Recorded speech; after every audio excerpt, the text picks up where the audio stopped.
The story of a girl named Lucy Koval, who wants to get a job looking after sick and elderly people. The girl is sitting at a bus stop near the port. Notices of missing children are everywhere. A car drives up to her, driven by the employer, Madame Wilson. Along the way, they communicate among themselves. The woman notices that Lucy has a different eye color, and she tells her that different eye colors are associated with two different souls, each of which can enter through one eye and exit through the other. The girl chuckles at superstition. She does not believe into what Madame Wilson says. The woman begins to introduce Lucy to her future patient, the first, Andrew's turn, who needs daily injections. They go into his room and the man is looking. Lucy thinks it's his granddaughter. Madame Wilson reminds that his granddaughter is no longer with him and asks, "Sit quietly while he is given the medicine." Lucy starts to give an injection and everything goes well. The woman carefully watches the process and is satisfied with how Lucy handles the syringe and does everything carefully. When Lucy leaves, Andrew asks them to ask their granddaughter to visit him. They go to the next ward to a lying woman named Madi. She pissed under herself and will have to clean up after her. The woman is taking Lucy to the final patient. Her house is in the countryside. When they arrive, the woman asks the girl to sit in the car. It is too early for her to get acquainted with the one they came to. Lucy does not understand what is special about a person who lives in this house but remains in the car. Through the window, she examines the surroundings and soon is not restrained and goes out into the street. She walks into a big mansion, which is in an unkempt condition. Inside is dark and disordered. Windows are closed everywhere. Lucy goes up to the second floor, looking at the paintings on the walls along the way, stuffed birds and animals. She enters one of the rooms where an elderly woman is found. Madame Wilson is standing nearby. She is not angry that the girl entered the house. On the contrary, she praises her, saying that she has all the makings to become a good and coming nurse. The woman says that the name of the lying old woman is Deborah Giselle. In the past, she was a famous dance teacher who came to study from Paris. The woman asks Lucy to open the windows to air the room. The girl notices a rack of books and Madame Wilson, allowing her to choose any of them. Lucy walks along the books for a long time and finally chooses a small collection. She opens it and a moth flies out. Unnoticed by Lucy, Madame's face changes but quickly comes to her senses, saying that moths sometimes live in books. Near with Giselle's bed, there is a blood transfusion bag. Madame Wilson offers Lucy to change the old package on a new one, taking it out of the bag. Lucy wonders why an old woman needs a transfusion, but Madame says that she herself does not know because she is not a doctor. Madame tells that Deborah is very rich and hides countless treasures. Are they leaving? Madame Wilson brings Lucy back to the port. They agree to meet the next day. Madame Wilson leaves on a country road, meets a girl riding a bicycle. A woman watches her very carefully. Meanwhile, Lucy is waiting for the evening when a fishing boat approaches her young man William. She waits for the guy to unload the fish, after which they head to the local bar. Young woman talks about his working day and about the old mansion in which a half-dead old woman lives. She informs William that, according to Madame Wilson, a treasure is hidden in the house, which she herself is still looking for. Such news greatly excites the guy. He offers to be the first to find the treasure. The girl is against it. She doesn't want to rob the old woman. William reminds her that her family is tight with money after the death of her mother, and her father has to work 2 jobs, and he himself is tired of constantly fishing for a penny. Pair quarrels and Lucy leaves home. At this time, Madame Wilson is sitting in the bathroom at home and fills the bags with blood. In the bath lies the lifeless body of the girl she met when she rode a bicycle. A woman prepares blood for Giselle Debord. Lucy returns home where her father reports that his new girlfriend will soon move to their house. The girl does not understand how her father was able to find a new replacement so quickly. Her mother died only 8 months ago. The man calmly claims that she herself committed suicide and it was her choice, after which he leaves. Lucy for a second sees in her mind how her temperate mother strokes her. That same night, the girl calls William and agrees to the robbery. They meet up with their buddy Ben and head to Giselle's house. William distributes masks made from pillowcases to everyone, but Lucy and Ben refuse to put them on. They leave the car in the forest and continue on foot.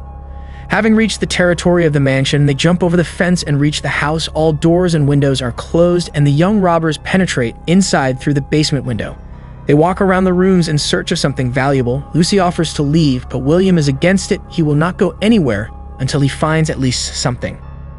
In the dark, Ben stumbles upon a stuffed wolf and, being frightened, breaks a nearby vase. The group enters one of the rooms, which resembles a children's room. Inside, there is a children's tea table with creepy toys. They try to enter another room, but it is closed. Lucy remembers that there is a key on the woman's neck that will surely open this door. They enter Deborah alone, and the girl carefully removes the key from her. But when William tries to open the locked door, it turns out that the key does not fit. He just breaks down this door. They go inside, but it's empty. In the middle of the room, there is a figure of a man covered with a curtain. William pulls it off, and the robbers discover the corpse of Giselle's daughter. Lucy understands that she is the main treasure of the old woman. Angry William kicks the body, after which they start to hear some noise from the upper floor. The friends decide to run away from the mansion, and when they return to the basement through which they came, they find a bar on the window. The guys understand that they were locked up. Lucy remembers that in Giselle's room, there is a window that has no bars, and the group goes to the old woman's room. When they arrive, they find that an elderly woman is missing from her bed. William tries to open the window, but it turns out to be locked. Meanwhile, Ben examines a nearby mirror. He touches him and disappears, finding himself in another dimension. Friends start calling him and look. Ben does not understand where he is. He starts to look around and realizes that there is no door in the room. He is examining test tubes with incomprehensible contents, and suddenly there is a noise in the room, and suddenly, 3 figures in white dresses attack and kill him. Then, just as suddenly, they disappear, leaving on the floor is the bloody body of a man. Meanwhile, William unsuccessfully tries to break the window, and Lucy, looking at old photos, she finds out that Giselle's daughter's name is Anna. She comes back to the children's room, and while she's inspecting the closet with clothes, Giselle appears in the room. Lucy sits down at the table with her and holds out her hands. The old woman gives her memories from in the past when she was a teacher at a dance school. She kicks out one of the girls from the school. Her name is Ophelia because of the poor performance of the exercise. When a student goes to the locker room, Anna peeks in. A moment later, a child's cry is heard from the room. Deborah enters Anna's room and sees how she is eating Ophelia. She is angry with her, saying that only strangers can be killed. The girl runs out of the room into the street under the sunlight. After walking a few steps, she begins to vomit blood and she falls to the ground. Her body soars above the ground and the skin begins to turn black. Giselle approaches her and repeats that she should not confuse day and night. She brings it back into the house. At this time, William is still trying to break open the window in order to get out. He hears someone calling his name. He walks along the corridor and notices Ben with a pillowcase on his head. William takes it off and finds that he is covered in blood with his head cut off halfway. Suddenly, Ben attacks a friend during a struggle. William sticks and scissors him and then kills him. Giselle has been watching him all this time, hiding in the dark. She falls on him from behind, sinking her teeth into his head, and then bites her throat. William dies and Lucy hides in the room with Anna's corpse. She begins to examine her and her memories from the girl's past, where Deborah makes her dance. She is not happy with the exercise and makes her bend harder, accidentally breaking her bones. Lucy begins to tell Anna that she did not die, but simply broke down. She starts moving like a doll and suddenly attacks the girl. A fight breaks out between them, and Lucy bites off a piece of her neck and hits her in the face, after which she falls and stops moving. Suddenly, Madame Wilson enters the room and punches her in the stomach. Lucy passes out. Through what that time, she comes to her senses and finds that she is lying tied to the table and Madame Wilson is standing nearby. When the girl asks what she is doing, the woman answers, just doing her job. She recalls her childhood, where she was also a student of Deborah. When the teacher drove all the girls out of the house, Wilson did not run away and stayed in the mansion. She watched as the teacher implanted a mechanism in the spine that allowed her to move. From childhood, she became Giselle's assistant. Into the room, Deborah comes in. She cuts the girl's stomach with her fingernail and stuffs a moth larva into it. Then, she puts the same larva in Anna's neck. Giselle sews up Anna's eyes, who at the last moment sees the silhouette of her mother watching her. The larvae turn into moths that fly into Anna and Lucy's mouths. Anna's soul ends up in Lucy's body and she regains consciousness. Looking at herself in the mirror, she cannot believe that she has become a person. Madame turns on the music and Giselle orders her daughter to dance, but she does not listen to her. She kills Wilson and then rips her mother's throat out. She goes to her body, in which Lucy is now, and cuts the threads that bind her eyes, and she comes to her senses.